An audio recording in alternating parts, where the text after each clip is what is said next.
Corona ಮಹಾಮಾರಿ ಜನರ ಮೇಲೆ ದಾಳಿ ಮಾಡಿರುವುದರಿಂದ ದೇಶವೇ ಒಂದು ತಿಂಗಳು ಲಾಕ್ಡೌನ್ ಆಗಿದೆ.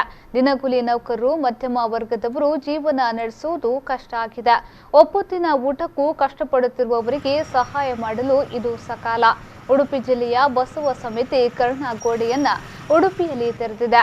ಉಡುಪಿ ನಗರದ ಸಿಟಿ ಬಸ್ ಸ್ಟ್ಯಾಂಡ್ ಪಕ್ಕದ ಫುಟ್ಪಾತ್ ಮೇಲೆ ಬಸವ ಸಮಿತಿ ಕಷ್ಟದಲ್ಲಿರುವವರಿಗೆ ಯಾರು ಸಹಾಯ ಮಾಡಲು ಅಪೇಕ್ಷಿಸುತ್ತಾರೋ ಅವರು ದಿನಸಿ ವಸ್ತುಗಳನ್ನು, ಬಿಸ್ಕೆಟ್ಗಳನ್ನು, ಎಣ್ಣೆ, ತೆಂಗಿನಕಾಯಿ, ತರಕಾರಿ ಎಲ್ಲವನ್ನ ತಂದು ಅಲ್ಲಿನ ಸೆಲ್ಫ್ ಮೇಲೆ ಇಡಬಹುದು. ಯಾರಿಗೆ ಕಷ್ಟ ಇದೆ, ಯಾರಿಗೆ ಅಗತ್ಯ ವಸ್ತುಗಳು ಬೇಕಾಗಿದೆ ಅವರು ಆ ಸೆಲ್ಫ್ನಿಂದ ಇರುವ ವಸ್ತುಗಳನ್ನು ತೆಗೆದುಕೊಂಡು ಹೋಗಬಹುದು.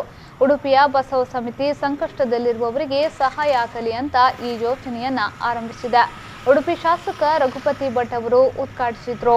ಕೊರೋನಾ ಲಾಕ್ಡೌನ್ ಇರುವ ತನಕ ಯೋಜನೆ ಕಾರ್ಯಾಚರಿಸಲಿದೆ. ಬಸವ ಸಮಿತಿಯ 3-4 ಮಂದಿ ಸದಸ್ಯರುಗಳು ಸ್ಥಳದಲ್ಲಿದ್ದು ಯೋಜನೆಯ ಮೇಲ್ವಿಚಾರಣೆಯನ್ನ ನೋಡುತ್ತಿದ್ದಾರೆ. ಕೊರೋನಾ ಲಾಕ್ಡೌನ್ ಮುಗಿಯುವ ತನಕ ಜನರ ಆರ್ಥಿಕ ಸ್ಥಿತಿ ಸುಸ್ಥಿತಿಗೆ ಬರುವ ತನಕ ಈ ಕರುಣಾಗೋಡೆ ಮುಂದುವರಿಯಲಿದೆ ಅಂತ ಬಸವ ಸಮಿತಿ ಹೇಳಿದೆ.